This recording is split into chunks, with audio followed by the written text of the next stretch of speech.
Kia ora guys, welcome to Talking About Sports with Raman. So, as we all know, the NBL season playoffs have just kicked off last night with Perth Wildcats dominating over the Southeast Melbourne Phoenix. So this was a big win for the Perth Wildcats, and they go straight to advancing against the Melbourne United. I was about to say the Melbourne Storm. That's a different competition than the NRL. But with the Perth Wildcats, they've been, under the leadership of basically Bryce Cotton, Keanu Pinder, Doolittle, as well as Dylan Winder. So there have been some star players, and personally, throughout the season, Bryce Cotton has just been phenomenal. Putting up massive numbers against the Breakers throughout the season.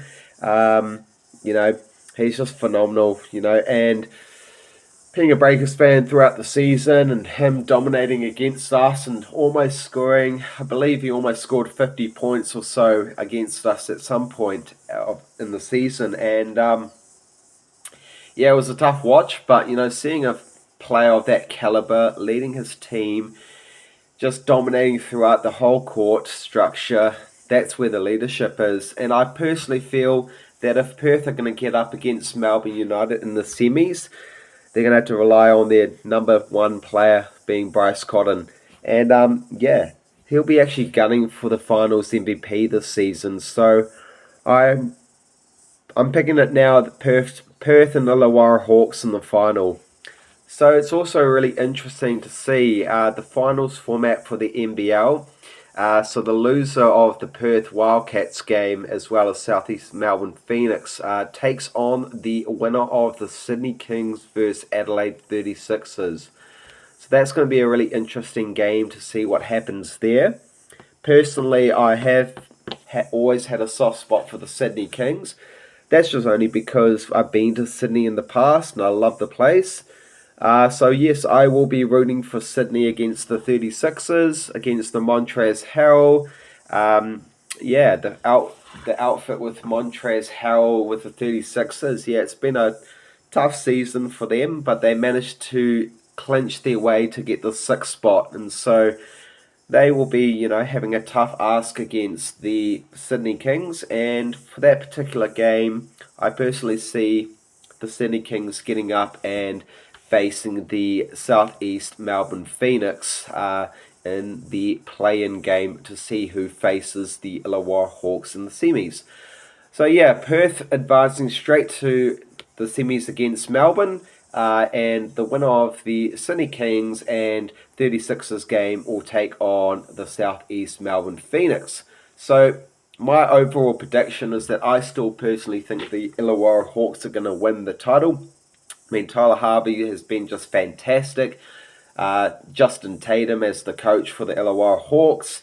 So he's actually the father of Jason Tatum for the Boston Celtics. So success runs throughout that family at a very high level, with Boston Celtics being second on the seedings for the NBA championship ladder in the Eastern Conference. Yeah, so in terms of that, we've still got a few more games this particular week in terms of the elimination game between the Kings 36ers and then the play-in game, and then we go straight into the semis where that is a 3-game series followed by a 5-game series in the finals later on. I have another segment on that.